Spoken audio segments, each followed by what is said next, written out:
Hello, everyone, and welcome to 100 Yards of Football Sports Talk Radio.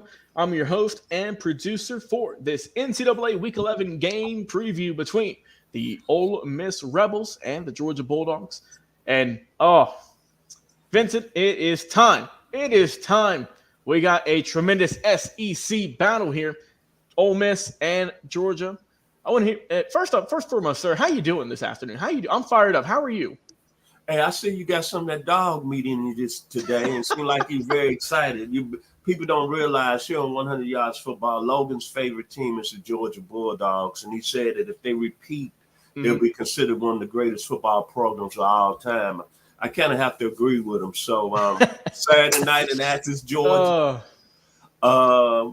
First and foremost, are you going to be able to make it over there on Saturday night? I am not, unfortunately. I'll be watching the game. I won't be able to make it over there though. It's unfortunate though, but I will be cheering them on and seeing what they do this upcoming weekend though. But before we get into the preview though, sir, if you guys enjoyed this episode, give us a like, give us a follow. Be sure to share the video and subscribe so you don't miss a single game preview, game prediction. Once again, Facebook, YouTube, our main hubs for that. But you can also check us out on our podcast platform. Thanks to our friends at the Believe Podcast Network for hooking us up over there. Check us out on Spotify, Apple Podcast, iTunes, iHeartRadio, or wherever it is you enjoy listening to your podcast. We are over there each and every single week. All right, Vincent, let's talk about Ole Miss first and foremost, what they can do to pull off an upset. Of course, we know Ole Miss currently 8-1 on the season. Their lone loss coming to Alabama back in late September. Final score in that one was 24-10. But since then, they have been getting win after win after win. They beat teams like LSU, Arkansas, Auburn, and last week they defeated Texas A&M in a close one, 38-35. But hey, a win is a win. Currently ranked number 9 in the nation. When you look at Ole Miss, the first thing you look at is their quarterback, Jackson Dart. What he's been doing this year, 16 touchdowns, 4 interceptions, over 2,000 yards, closing in on 2,500. And he's been looking really, really solid. But you got to show some love still to the amazing running back they got with Quinshon Judkins.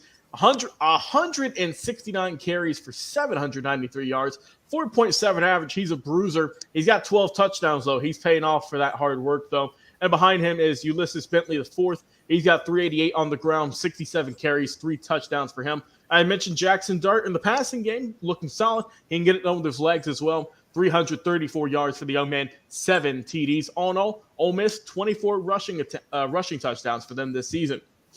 Then on the receiving game, you've got your main guy looking good with Trey Harris and Jordan Watkins, your dynamic duo there. Harris has 749 in terms of yardage, 7 touchdowns for him. Watkins, 627. He's got 3 touchdowns. And the third guy in this trio, the kind of 3-headed offensive monster they got lining up each and every single Saturday. You got Dayton Wade, 40 grams, 602, 3 touchdowns. They have looked really, really good. We know Ole Miss is always going to be coming with the firepower, coming with the explosive offense, and they have been doing that this season. Now, let's flip over to the defense and see how they can corral the Bulldogs offense this week. Of course, your leading guy is Mr. Trey Washington when it comes to tackles. He's got 59. Behind him is Ashante Sistrunk. He's got 49. He's also got 2.5 sacks, which is looking good also. Speaking of sacks, who's leading your team in Ole Miss? That's going to be Jared Ivey. 33 tackles, 5.5 sacks. Cedric Johnson, 4.5. Isaac Okuwu, he's got 3.5.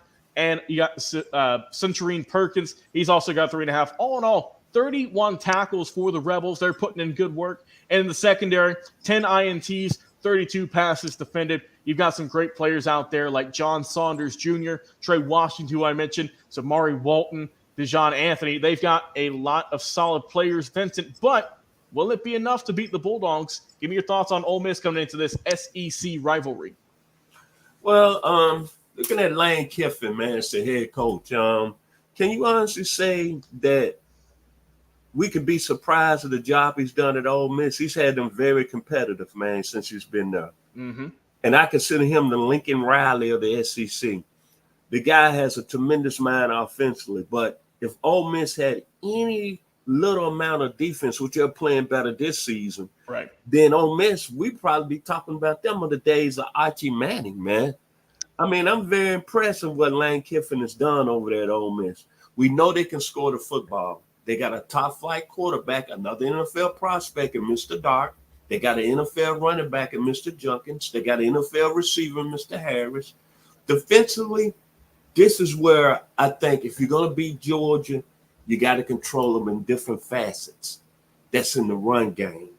And you look at Ole Miss this year, they 5th in the nation in rushing the passer and sacks. Mm-hmm. Then they 14th in tackles for loss. So they played pretty decently. But my mindset is this.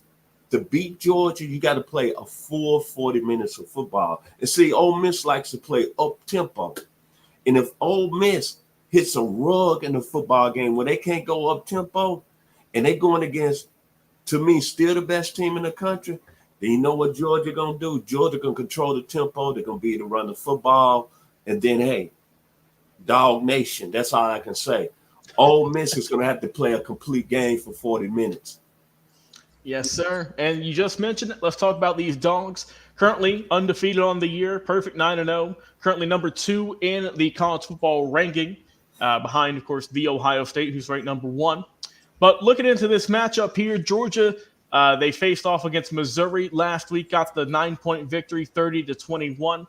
Still without Brock Bowers coming into this matchup, I believe. So they're going to have to get it done without him once again. He's your top receiver. But some guys have stepped up. I mean, Dominic Lovett, Marcus Rosemary, Jack Saint, as well as Lad McConkey, Ra Thomas. Those guys have really stepped up, Vincent, when they needed it the most. And that's what top programs do. If a guy goes out, you've got 3 or 4 guys behind him who can rally and who can get you wins and put in the work if need be. And so I've been very impressed with the Georgia receiving corps here in the last few weeks, with the exception of Brock Bowers, who's been hurt. Hopefully he's coming back real soon. Rest of this team, though, of course, your running attack is going to be led by DeJuan Edwards, 111 carries, 633, a 5.7 average. He's also hit pay dirt 8 times. And the backup, Kendall Milton, 58 carries for him with 295 and 5 touchdowns. But the real star on the offense, who's been looking really solid this year, with Carson Beck, had a lot of big shoes to fill with the, Stetson Bennett leaving to go to the NFL. A lot of hype around the young man, and so far, he's looked so good. 2,716 yards through the air for him. A nice completion percentage at 72%. He's also got 16 touchdowns, just 4 INTs. So, like we said, the Georgia offense is still looking good, but the defense is really where this bread and butter has been for so many years. And, of course, we've talked about how many guys they've gotten drafted in recent years. It looks like that's going to continue this year. You've got tremendous players like Small Munden Jr. helping lead your team in tackles with 44. Tyke Smith also looking solid with 40. The sacks, though, that's where Georgia, they've been looking good, but not as dominant this year as opposed to years past. 19 sacks on the QB, not too bad, but not as dominant as we saw in previous seasons. Jamin Dumas-Johnson, he's looking good there, 3.5. Jalen Walker behind him with 3, and Michael Williams, 2.5. In the backfield, you've got solid players like Kamari Lassiter, 6 passes defended. Malachi Starks with 5. Tyke Smith leading your team in INTs. He's got 4. Starks has got 2. Nazir Stackhouse getting in on the fun as well with 1. All in all, Georgia's got 11 picks. So they're getting it done, Vincent. They're still undefeated. No one's been able to beat them in quite some time. What can Georgia do to ensure that they're going to go 10-0 this year, that they can continue their dominant ways? How can they win against Ole Miss this weekend? I'm going to say this, man. Back in 2016, when Georgia hired Kirby Smart, obviously it was the best thing they've done in their program in program history. Kirby Smart, in my opinion, is the best coach that's coached at the University of Georgia. I think Vince Dooley can't even carry his shoes. Look what the man has done, man. Back-to-back national championships in this era where you have the transfer portal, you have so much else going against you, then you playing in arguably the toughest conference in America. And for this young man to continuously put out team after team, talent after talent, I'm talking about NFL talent, and have his team play at a high level, it's very special to see. And one thing what I like about the Georgia football program, Jamon Dumas-Johnson is out now. They star linebacker, the leader of the defense. Brock Bowers, questionably, is the leader of the offense. They played a very good Missouri team last weekend, Logan. That was a very hard-fought football game. But one thing about teams that win at a high level, they always have a habit of making the right play at the right time. Big time players step up in big time situations. Mr. Stackhouse last week. Then you're looking at the defensive side of the ball. Lassiter going to be in the NFL. Bullitt is going to be in the NFL. Malachi Starks is going to be in the NFL. But another gentleman that played at a high level, I didn't even know who this kid was Julian and Humphrey. Number 12 on defense had key plays. And then I say this about Georgia. Offensively, I still think they got the best offensive line in the country. I don't even think they really played up to their potential yet. And they 10-0 right now, brother. Well, 9-0, excuse me. But think about this. Brock Bowers, their best players out. Mm-hmm. They lost Stetson Bennett last year, right? Stetson Bennett led on the back-to-back national championships. But Carson Beck has played at a high level. This is a young man that's got a chance to go in the NFL draft. He's another highly rated prospect that can throw the football. And Georgia is very deep at every position, man. Mm-hmm. And he's strong on the line of scrimmage. And they really ain't cranked up their running game yet when you look at it. I'm not going to count the Bulldogs out because Dejon Edwards, even though he only has, 636 yards, he's still one of the best running backs in the country. Kendall Milton, who's been hurt a lot since he's been in Georgia, he's getting healthy. He's still one of the best running backs in the country. Ladd McConkey, Ra Thomas, Dominique Lovett, Dylan, the young running back, Dylan, I can't think of the young man's name, number 86, Dylan Brooks. Is that the gentleman's name? Oh, Dylan Bell. Dylan Bell. Then Oscar Delp. Then the line, man. Amarius Mims, who both to be a top 5 pick, hasn't played in 4 or 5 weeks. Mm-hmm. This is a Georgia team to beat the man.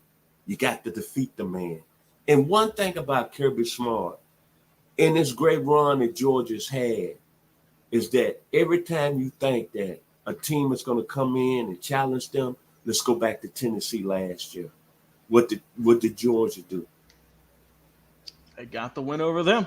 Michigan, when they played 2 years ago in the first round of college football playoffs. They beat them. Alabama in the national championship game. Every big game, Georgia's been ready to play, man. I don't see nothing different on Saturday night. I think this is a very good football team. I still think they're the best team in the country. When you look at it, balance. And then they've lost their 2 top players that's going to be out for a while. That should tell you something. Brock Bowers and Jamon Dumas Johnson. This is just a good football team with a hell of a coach, man. When you talk about Kirby Smart, when I'm long and gone in my grave, you're going to be mentioning him, I think, in the same breath as all the great college coaches in the breath of Bryant, McKay, Parsegian, Saban, Eddie Robertson, John Murder at Tennessee State, Jay Gaither at Florida A&M. Kirby Smart is going to be mentioned in that realm, man. This gentleman has got an outstanding thing going on there in Athens, Georgia with your football program. And I see the Dogs rolling on Saturday night. I don't even think it's going to be close. I think Georgia 27, Ole Miss 13, and I'm being kind. All right, sir. Well said. My final prediction for this one, similar score. I'm going to go with Georgia getting 28, and I'll go Ole Miss getting 17 in this one. It's going to be a good game. I think Ole Miss is going to put up a heck of a fight. We know they've got a very talented team, but you mentioned it. To be the man, you got to beat the man. And so far, it's been quite some time since someone has beaten the Georgia Bulldogs. So that's why I'm going with them in this Saturday evening matchup. Mr. Turner, it's always a pleasure talking college football with you, sir. Always a fun time. I've been your host and producer, Logan Landers. Once again, check out Facebook and YouTube as well as any podcast streaming platform for more great football content.